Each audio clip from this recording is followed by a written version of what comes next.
Dice así la palabra del Señor, versículo 14.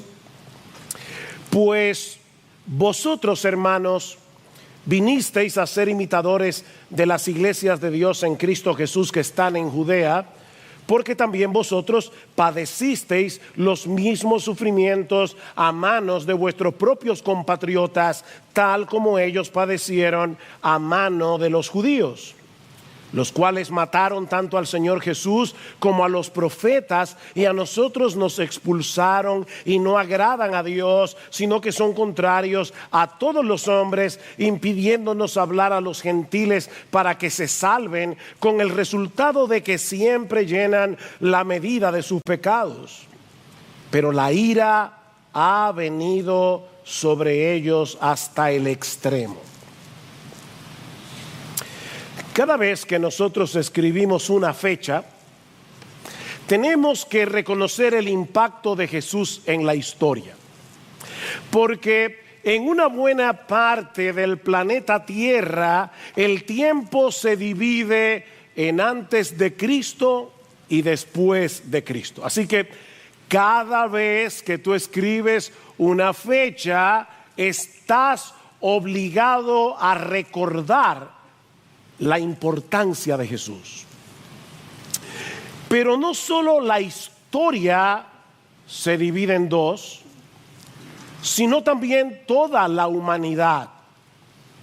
Porque después de su venida solo hay dos grupos de personas en el mundo. A nosotros nos encanta crear categorías para dividir a las personas, para separarnos de los demás, para creernos que somos mejores que otros. Pero lo cierto es que en el mundo solo hay dos grupos de personas, no más, solo dos: los que creen en Cristo y los que no creen, los que son suyos y los que no lo son, los que lo aman y lo adoran y los que lo rechazan con todo su corazón.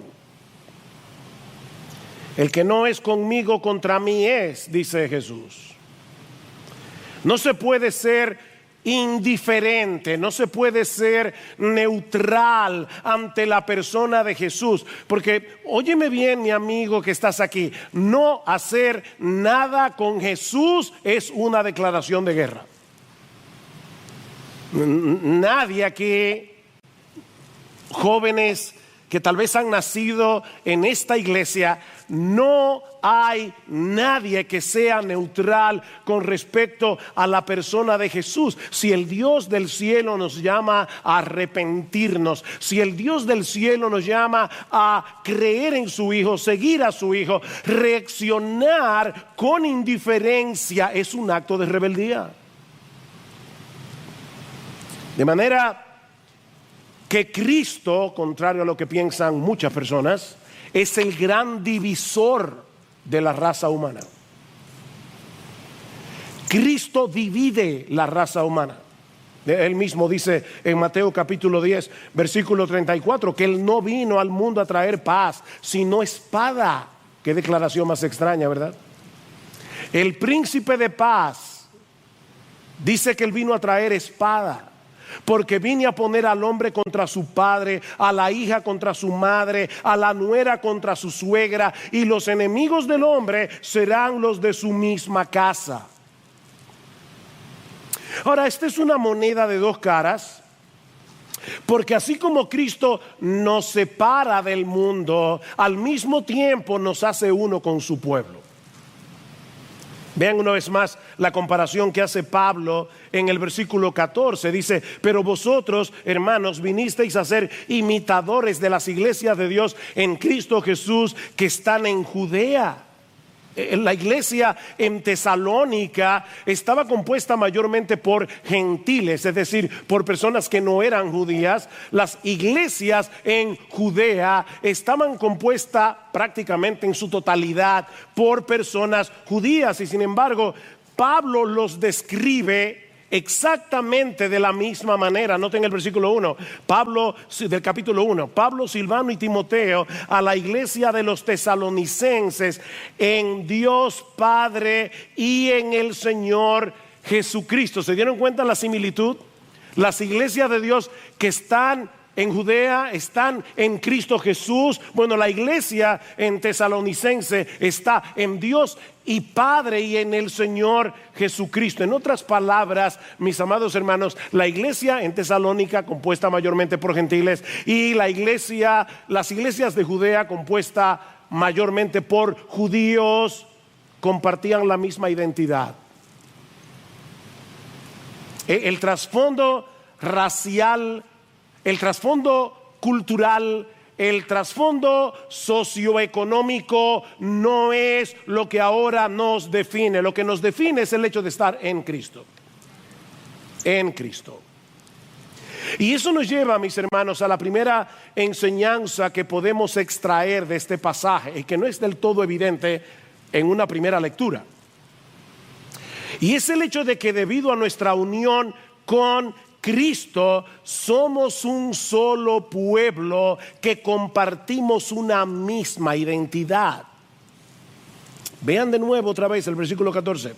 Vosotros, hermanos, vinisteis a ser imitadores de las iglesias de Dios en Cristo Jesús que están en Judea. Cualquier iglesia de cualquier parte del mundo puede ser descrita exactamente de la misma manera. No importa que esté en República Dominicana, no importa que esté en Estados Unidos, no importa que esté en China, es la iglesia de Dios en Cristo Jesús que está en República Dominicana o que está en Cuba o que está en Chile o que está en donde sea.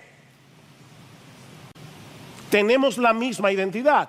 Ahora, hermano, para nosotros leemos este pasaje en el día de hoy, siglo XXI, y nos resulta difícil entender lo sorprendente de esta conexión que Pablo hace aquí entre las iglesias de Judea y la iglesia en Tesalónica, porque nosotros no experimentamos en el día a día la profunda división que había entre judíos y gentiles en aquellos días. ¿Recuerdan ustedes la reacción de la mujer samaritana en Juan capítulo 4 cuando Cristo le pidió que le diera de beber? Una cosa normal. Tú tienes sed, vas caminando por la calle, te encuentras con una persona bebiendo agua, es lo más normal que tú le digas, dame de beber. Esta mujer reacciona y le dice, pero ¿cómo tú, siendo judío, me pides a mí de beber, que soy mujer samaritana? Porque judíos y samaritanos no se tratan entre sí, o como dice el texto, literalmente. Los judíos y los samaritanos no usan los mismos utensilios o no beben de los mismos vasos. Para un judío era impensable beber del mismo cántaro del que había bebido un samaritano, porque para ellos esa gente era inmunda. ¿O recuerdan cuando Pedro fue a casa de Cornelio a predicarle el evangelio? Dios tuvo que mostrarle primero una visión para enseñarle a Pedro que él no debía discriminar a Cornelio por el hecho de no ser judío. Y cuando finalmente Pedro accede a ir, ¿verdad?, a la casa de Cornelio a predicarle el evangelio a él y a su familia, escuchen con atención cómo Pedro inicia su mensaje.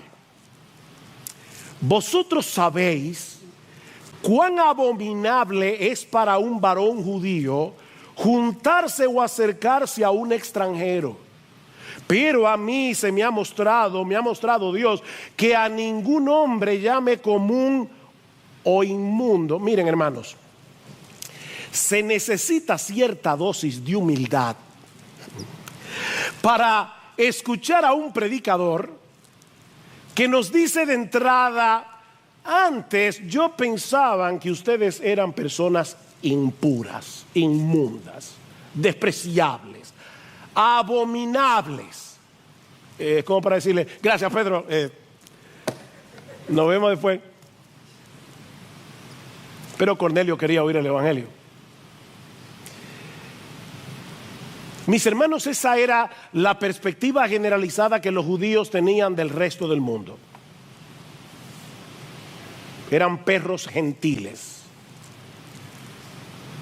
Hasta que Cristo derribó la pared de separación, como dice Pablo en Efesios capítulo 2, versículo 14. Todos aquellos que creen en Él son uno en Cristo. Mis hermanos, Cristo está edificando una iglesia que no toma en cuenta nuestras diferencias sociales, raciales, económicas, educacionales. Ahora tenemos, dice Pablo en Efesios capítulo 4, versículos 4 al 6, y cantamos hace un momento acerca de eso. Tenemos una misma esperanza, un solo Señor, una sola fe, un solo bautismo, un solo Dios y Padre de todos, que está sobre todos, por todos y en todos. Las cosas que nos unen en Cristo son más importantes que las que nos distinguen a unos de otros humanamente hablando. Miren, mis hermanos, nosotros tenemos más cosas trascendentales en común con un chino cristiano que con un dominicano incrédulo.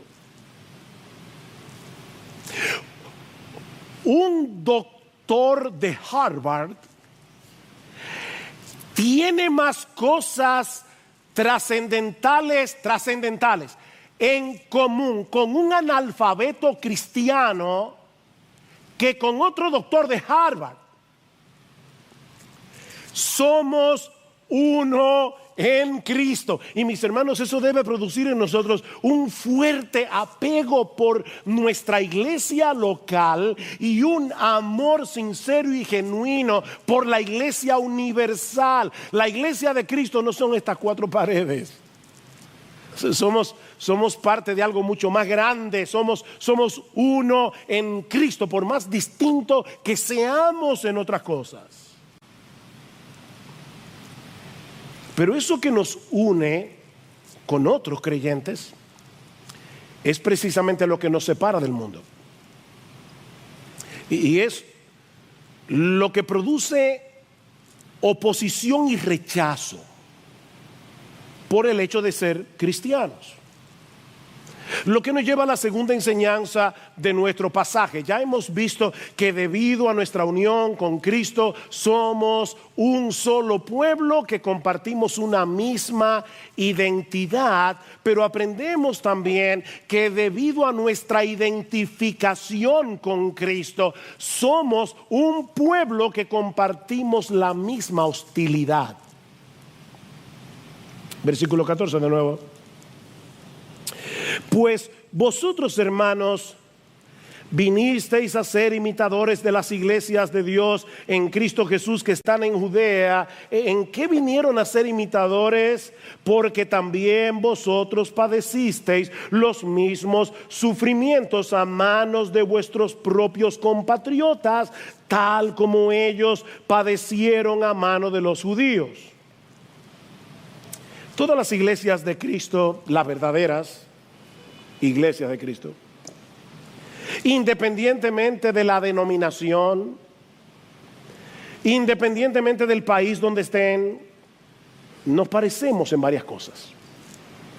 Mira, cuando tú vas a una verdadera iglesia, y puede ser que la forma de alabanza sea distinta, puede ser que hayan cosas que no sean exactamente como la practican en tu iglesia, pero cuando tú vas a una verdadera iglesia del Señor Jesucristo, tú te sientes identificado. Hay cosas importantes en común, y una de ellas es que todas experimentan rechazo y oposición. Los creyentes en Tesalónica estaban experimentando de parte de sus compatriotas lo mismo que los creyentes de Judea estaban experimentando de parte de los judíos, porque la oposición contra los cristianos no es circunstancial, no es regional, es mundial. Es mundial, aunque obviamente no siempre será en la misma medida, no siempre será con las mismas manifestaciones. No es lo mismo ser un cristiano en República Dominicana que ser un cristiano en Corea del Norte. No es lo mismo, yo no estoy diciendo eso. Pero el Señor nos advirtió en varios lugares, Juan 15 por ejemplo: si el mundo os aborrece, sabed que a mí me ha aborrecido antes que a vosotros. Si fuerais del mundo, el mundo amaría a los suyos, pero porque no sois del mundo, antes yo os elegí del mundo, por eso el mundo os aborrece. Habitamos en el mismo mundo, pero ahora pertenecemos a otro reino. Tenemos otro Señor, otro amo, otro dueño. Nos regimos por motivaciones y valores distintos y eso crea problemas. Pablo le dice a Timoteo en su segunda carta que todos, subrayen eso, todos los que quieren vivir piadosamente en Cristo Jesús padecerán persecución. Nota, mi hermano, que Pablo no dice algunos, Pablo no dice la mayoría, Pablo dice todos los que quieren vivir piadosamente en Cristo Jesús padecerán persecución. La única manera en que un creyente puede evitar esa persecución es esforzándose por parecerse al mundo lo más posible. Pero todos los que quieren vivir piadosamente en Cristo Jesús padecerán persecución. Eso es inevitable. Capítulo 3, versículo 3. Pablo dice: yo les escribí esto a fin de que nadie se inquiete por causa de estas aflicciones, porque vosotros mismos sabéis que para esto hemos sido destinados. Ustedes saben eso, yo se los dije cuando estaba allá, que vamos a ser perseguidos. Pero en vez de llenarse de amargura, en vez de llenarse de resentimiento en medio de la persecución, mis hermanos, estos nuevos creyentes en Tesalónica estuvieron dispuestos a sufrir por causa de su fe. Y eso es lo que mueve a Pablo a darle gracias a Dios, porque esa perseverancia es un fruto de la obra de la palabra de Dios en nosotros por medio de su Espíritu. Y ahora vamos a tener que conectar el versículo 13 con el 14. Lo estudiamos hace 3 domingos atrás. ¿Qué dice el versículo 13? Por esto también nosotros sin cesar damos gracias a Dios de que cuando recibisteis la palabra de Dios que oíste de nosotros, la aceptasteis no como la palabra de hombres, sino como lo que realmente es la palabra de Dios, la cual también hace su obra en vosotros los que creéis. Como Pablo sabía que la palabra de Dios estaba obrando en los tesalonicenses, precisamente por el hecho de que ellos estaban perseverando en medio de la persecución. Versículo 14: pues vosotros, hermanos, yo sé que la palabra de Dios está obrando en ustedes y por eso le doy gracias a Dios, y la razón es porque vosotros, hermanos, vinisteis a ser imitadores de estas iglesias en Judea que estaban siendo y están siendo perseguidas. Lo que Pablo está diciendo aquí es algo como esto: mis hermanos, yo sé que la palabra de Dios está obrando en ustedes. Yo lo sé, porque están dispuestos a sufrir por Cristo, porque están dispuestos a permanecer aferrados a su Señor en medio de la aflicción, manifestando el gozo del Espíritu Santo. No olviden el capítulo 1, versículo 6, porque nosotros estudiamos una carta en la iglesia y nos pasan meses entre un texto y otro, pero esta fue una carta que ellos leyeron como una carta. ¿Y cómo se lee una carta?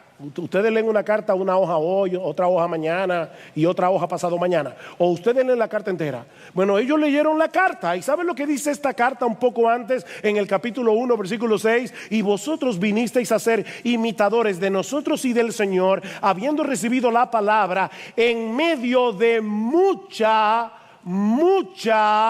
tribulación, con el gozo del Espíritu Santo.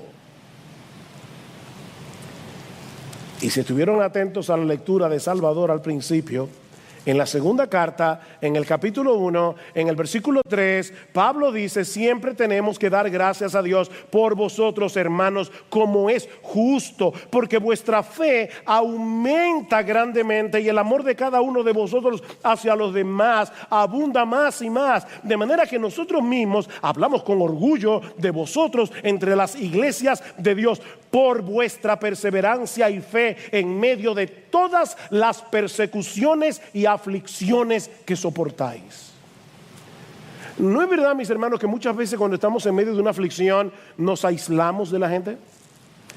Tendemos a ser individualistas. Estos creyentes experimentaron todo lo contrario. Ellos estaban siendo perseguidos, estaban en medio de mucha aflicción. ¿Y qué estaba pasando entre ellos? Dice: el amor de cada uno de vosotros hacia los demás abunda más y más. Y Pablo dice: yo le doy gracias a Dios. Como dice Ligon Duncan, Pablo mira a estos creyentes de Tesalónica manteniendo su fe en medio de una intensa persecución, y eso despierta su gratitud hacia Dios. Te doy gracias, Señor, porque el evangelio es tan real en sus vidas que están dispuestos a sangrar por él. Y eso es solo una obra del Espíritu Santo. Eso no es natural. Miren, mis hermanos, y yo me sentí muy amonestado, honestamente, esta semana, viendo otra vez esta actitud de Pablo de dar gracias por otros. Mis hermanos, nosotros debemos tener ojos para ver la obra de Dios en las vidas de nuestros hermanos que sufren y que sufren bien. Y darle gracias a Dios por lo que Él está haciendo en esos hermanos. Y miren, no tiene que ser algo tan dramático como morir en una hoguera. Hay creyentes aquí que son rechazados por sus familiares incrédulos por el mero hecho de ser cristianos, y aún así no reniegan de su fe. Hay hermanos aquí que no han podido seguir escalando en su empresa, no pueden seguir escalando. ¿Saben por qué? Porque rehúsan comprometer su integridad. Gloria a Dios por esos creyentes. El Espíritu Santo está obrando allí. Hay algo que el Espíritu de Dios está haciendo. Hay jóvenes aquí, jóvenes que son burlados en los colegios, en las universidades, porque ellos deciden ir en contra de la corriente, porque ellos tienen pantalones como para comportarse como cristianos en medio de una generación que parece haber perdido la brújula moral.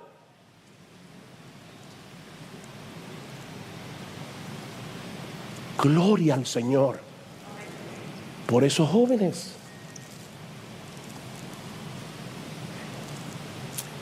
Y ni hablar de los cristianos y misioneros que están en otras partes del mundo enfrentando un montón de dificultades y poniendo en riesgo sus vidas por causa del Señor. Esta misma semana, en el culto de oración, estuvimos orando por una pareja en Laos que recién se convirtieron al Señor. Y el padre de ella era un hombre sumamente influyente en la comunidad. Y cuando este hombre se enteró de que su hija y el esposo, su yerno, se habían convertido, comenzó a presionar para que ellos volvieran a sus ídolos. Y como ellos rehusaron volver a su antigua idolatría, este padre incrédulo influyó en la comunidad para que le quitaran todos sus bienes.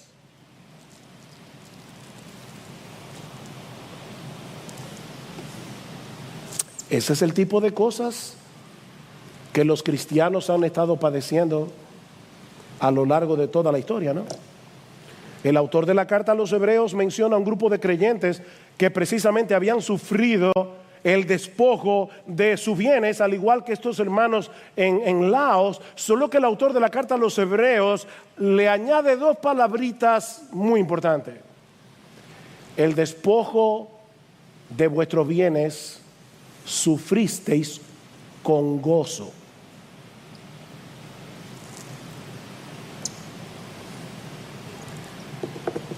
Ponte ahí, en esos pantalones.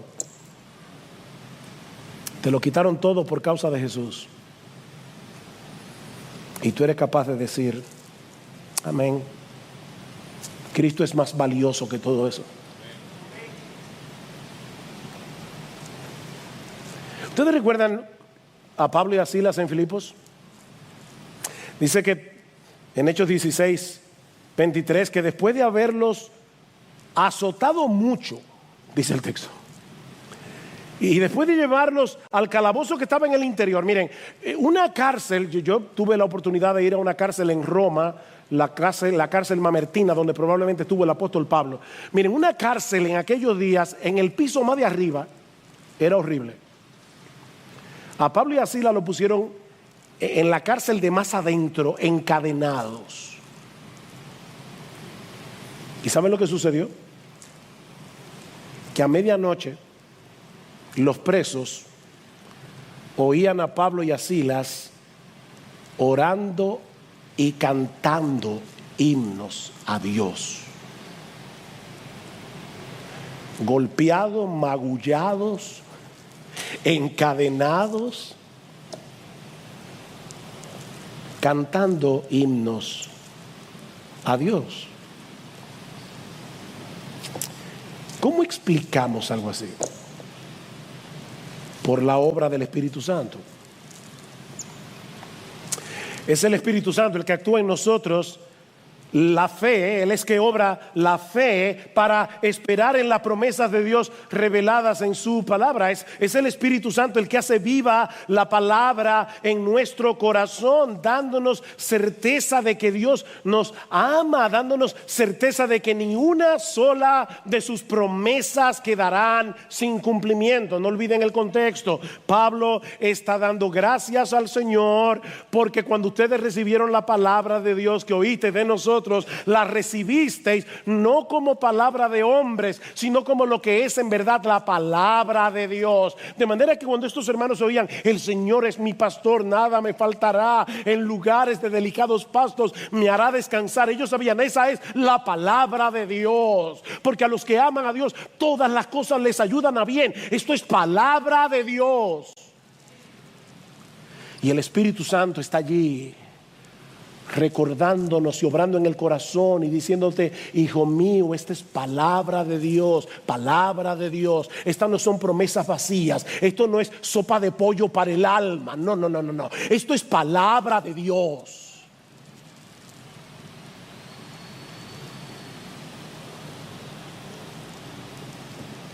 Y el Espíritu Santo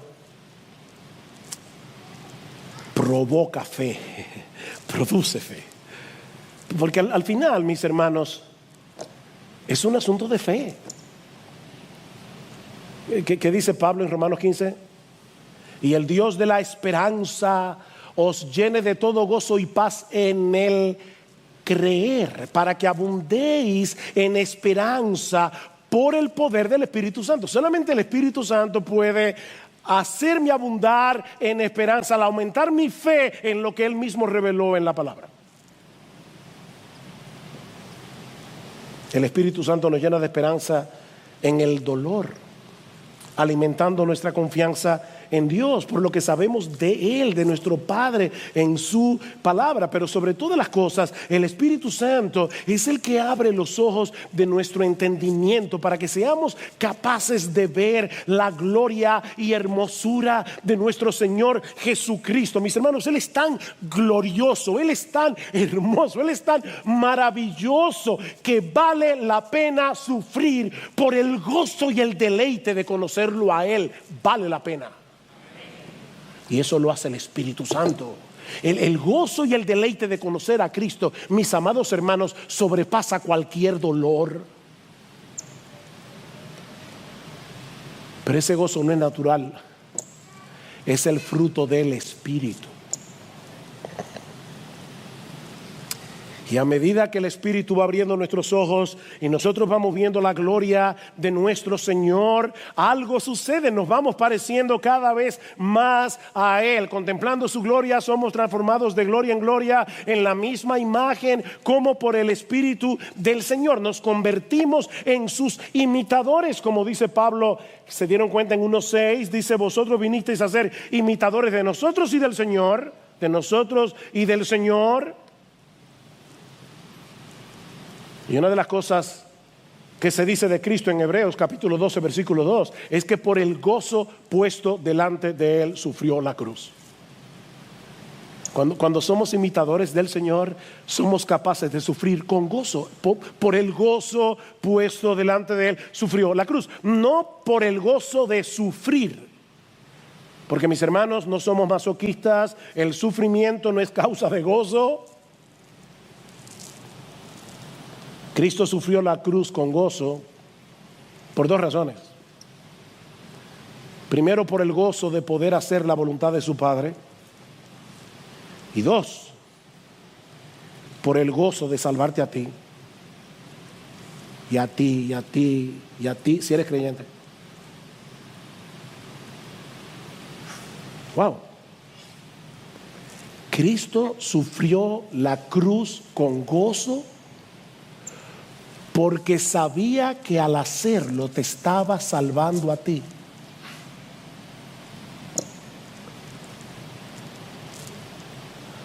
Así que al reaccionar de este modo, en medio de su aflicción, estos creyentes en Tesalónica estaban imitando a los misioneros que les llevaron el Evangelio, estaban imitando a los hermanos de Judea, y todos a su vez estaban imitando a Jesús, al que tú y yo también tenemos que imitar, en ese sentido.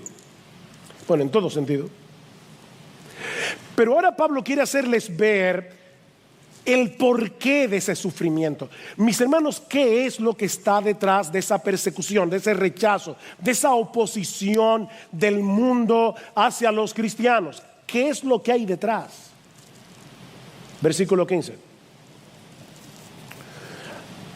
Dice: ustedes están padeciendo de sus compatriotas lo mismo que ellos padecieron a mano de los judíos, los cuales mataron tanto al Señor Jesús como a los profetas, y a nosotros nos expulsaron y no agradan a Dios, sino que son contrarios a todos los hombres, impidiéndonos hablar a los gentiles para que se salven, con el resultado de que siempre llenan la medida de sus pecados.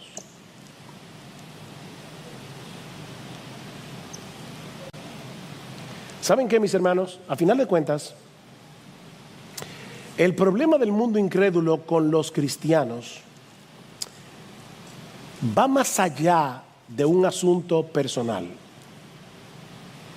Es personal, pero por lo que representamos. En realidad, es un rechazo a la verdad de Dios y al Mesías de Dios. Eso es lo que está detrás. Esta acusación de Pablo es tan seria contra los judíos que algunos han acusado a Pablo de ser antisemita. Increíble. Es decir, alguien que odia a los judíos. Ahora, hermanos, esta es una acusación absurda. Primero, porque Pablo era judío.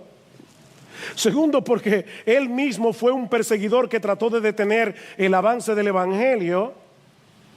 Y cuando Pablo conoció al Señor, el anhelo de su corazón era que el pueblo de Israel se salvara. Dice en Romanos capítulo 9 versículo 3: mira, si yo tuviera que ser condenado para que ellos sean salvados, que me condene yo. Yo nunca he sentido eso por nadie, ni he orado así.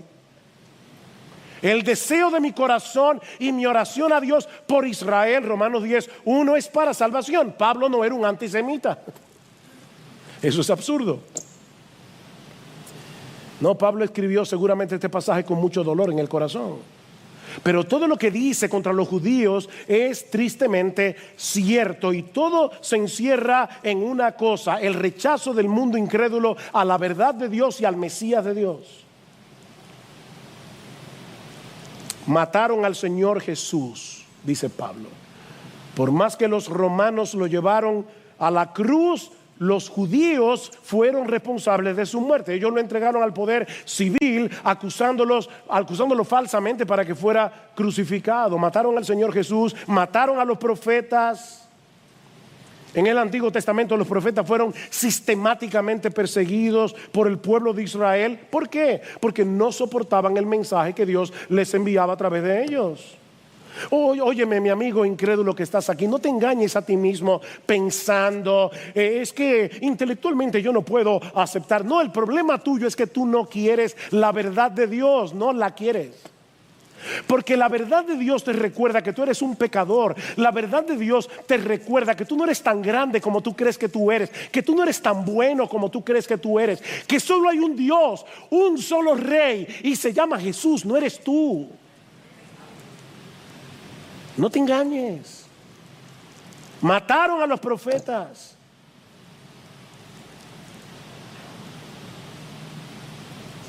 Expulsaron a los misioneros cuando le llevaron el evangelio. Dicen en Hechos 17:5 que los judíos, llenos de envidia, oigan esto, llenos de envidia, llevaron a algunos hombres malvados de la plaza pública, organizaron una turba y alborotaron la ciudad. Y es por eso que Pablo los acusa nada más y nada menos que oponerse a todos los hombres.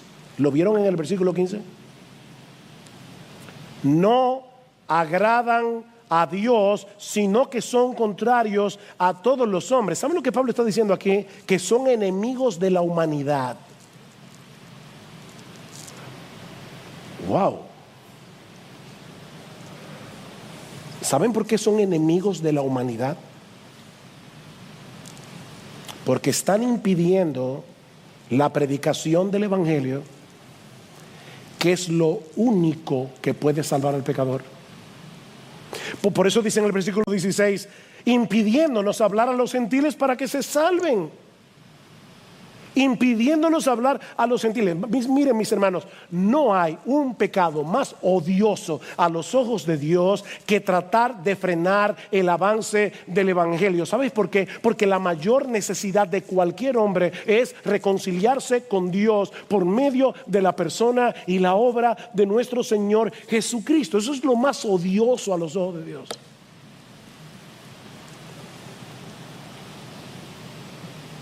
Cristo en Mateo 23 dice, ay de vosotros.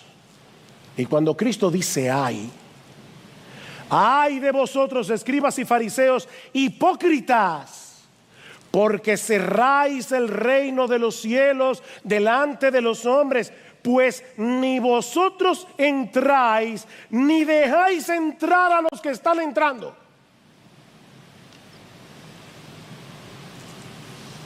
Wow. Y un poco más adelante, Cristo dice, ustedes llenan la medida de la culpa de vuestros padres. ¿No es muy similar a lo que dice Pablo aquí? Dice, impidiéndonos hablar a los gentiles para que se salven, con el resultado de que siempre llenan la medida de sus pecados.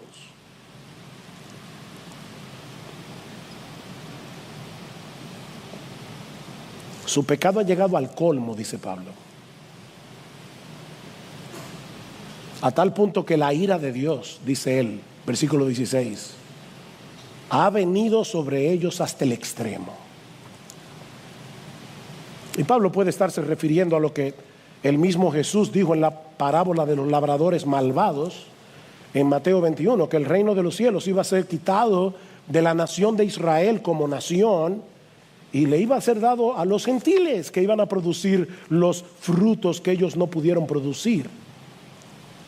Ahora la iglesia es el nuevo Israel, compuesta por judíos y gentiles creyentes que proclamamos el mensaje que la nación de Israel recibió a través de sus profetas sobre la obra, la persona de nuestro Señor Jesucristo.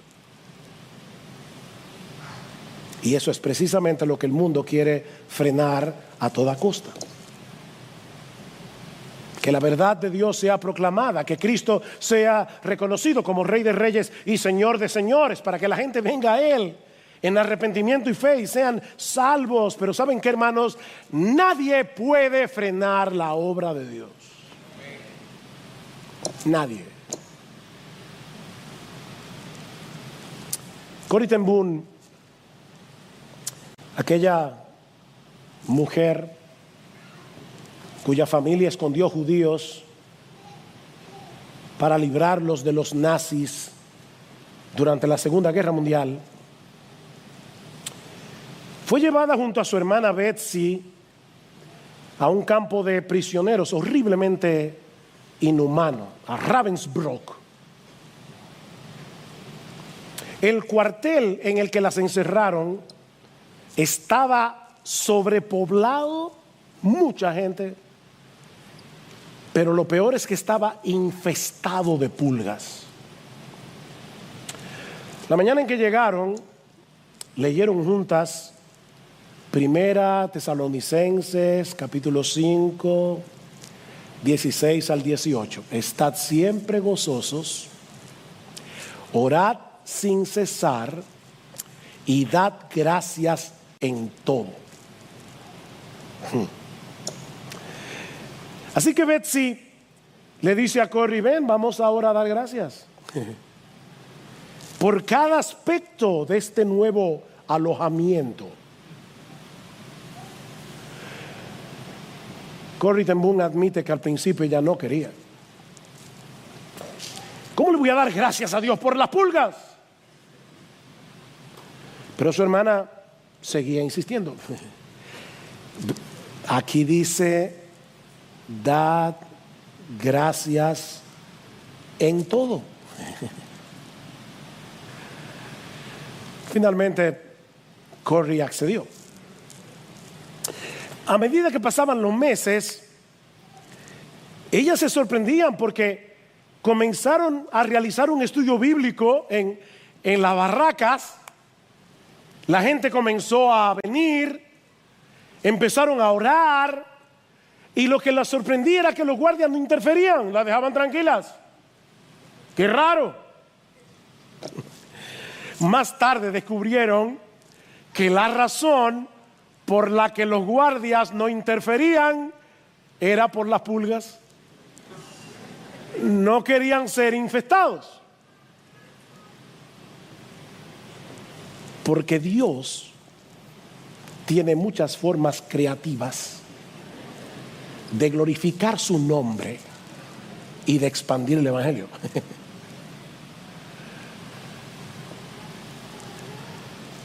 Nadie puede frenar el evangelio. Nadie. Y miren, aunque este es un pasaje muy duro, si lo vemos desde otra perspectiva también es muy esperanzador. Mis hermanos, el hombre que escribió estas palabras un día estuvo del otro lado de la verja. No lo olviden. De Saulo de Tarso se dice en Hechos capítulo 9, versículo 1, que respiraba amenazas y muerte. ¿Ustedes pueden imaginar eso? Una persona que respira amenazas y muerte contra los discípulos del Señor. Y en el capítulo anterior dice que hacía estragos en la iglesia. Y más adelante, dando su propio testimonio, Pablo dice que él llegó a creer que era su deber delante de Dios hacer muchos males en contra del nombre de Jesús de Nazaret. No solo encerré en cárceles a muchos de los santos, sino también cuando eran condenados a muerte, yo daba mi voto contra ellos, y castigándolos con frecuencia en todas las sinagogas, procuraba obligarlos a blasfemar. Pablo estaba allí diciendo: maldice a Cristo, maldice a Cristo. El hombre que escribió Primera Tesalonicenses.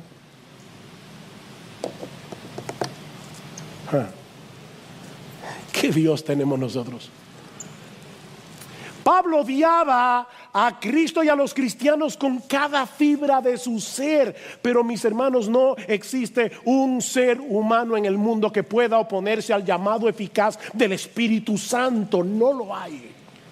La gracia de nuestro Dios es todopoderosa y vence cualquier obstinación.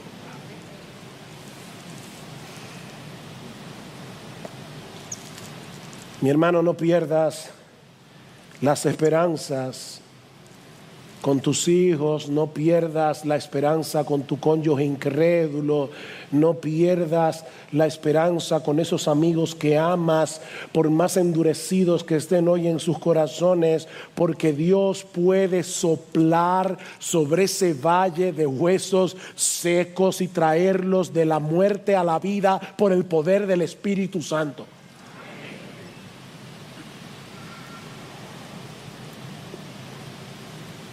Y no tienes que irte muy lejos para ver un ejemplo de ese poder en acción. Mírate en el espejo.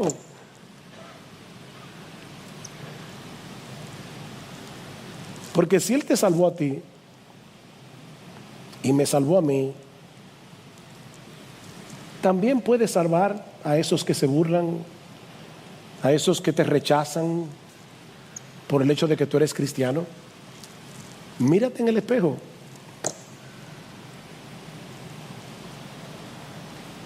Ahora, no olvides que ese Dios que salva lo hace a través de la predicación del Evangelio.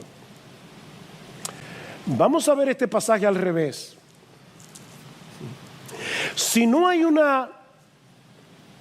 algo más odioso para Dios que frenar la predicación del Evangelio, que hablemos de Cristo a los perdidos, entonces yo supongo que no puede haber nada más valioso a los ojos de Dios, algo que traiga más alegría y gozo a su corazón, que hagamos precisamente eso.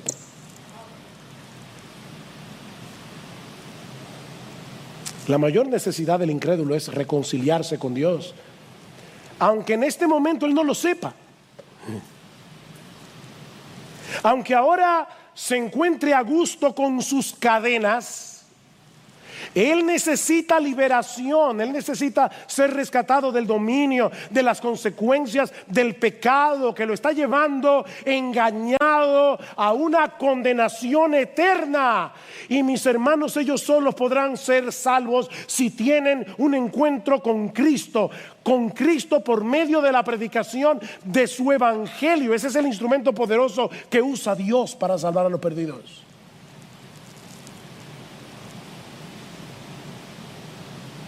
Oh, mi hermano, no dejes de hablar de ese Cristo que tuvo misericordia de ti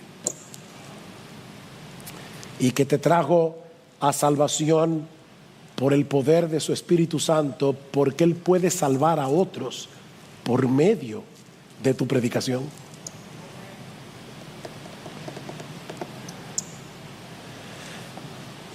No puedo evitar recordar en la universidad, yo tenía dos personas en la universidad, dos amigas de carrera, porque déjame decirte algo, no te aísles del mundo. Nosotros somos sal de la tierra, luz del mundo. Hay una diferencia enorme entre ser complaciente con el mundo, entre ser un mundano y estar en el mundo, dando testimonio de la gracia de Dios en Cristo. Que Cristo era amigo de pecadores y separado de los pecadores. La Biblia dice las dos cosas. Y yo recuerdo que yo tenía dos amigas de carrera. Una de ellas lloraba cada vez que yo le predicaba el evangelio, pero cada vez.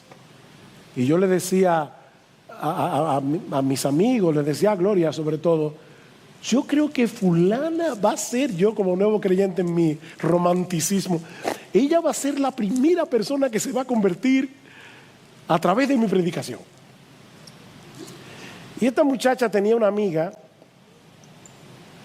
que parecía un blog de 8. Ustedes saben lo que era un blog de 8.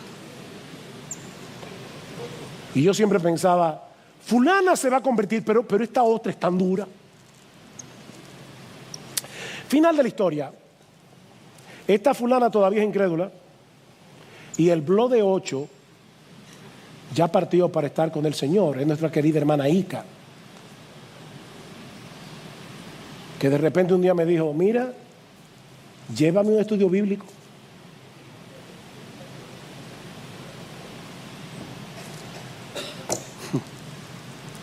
El blog de 8.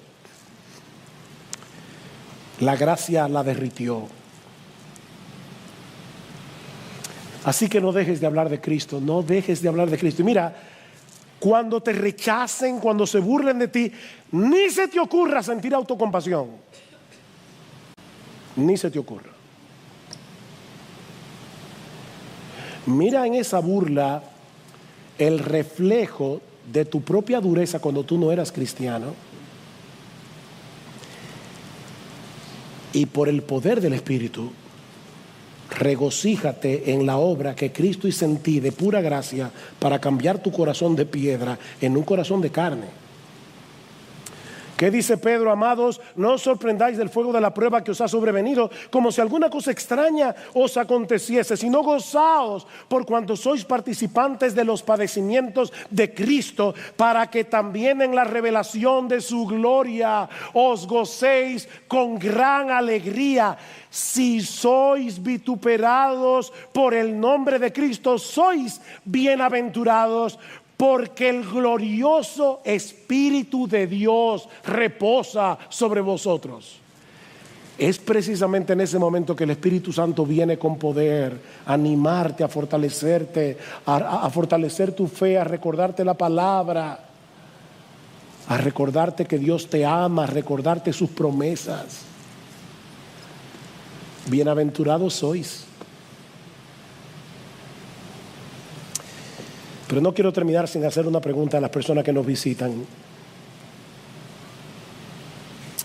Mi amigo, ¿en cuál de los dos bandos estás tú? ¿A cuál de los dos reinos tú perteneces? Porque si Cristo no es tu rey, tu amo, tu Señor, tú estás en el reino equivocado. Un reino que ya fue vencido hace 2000 años y cuyos súbditos van camino a una condenación eterna si mueren en sus pecados. Mi amigo, en todo el universo hay un solo rey legítimo y se llama Jesús.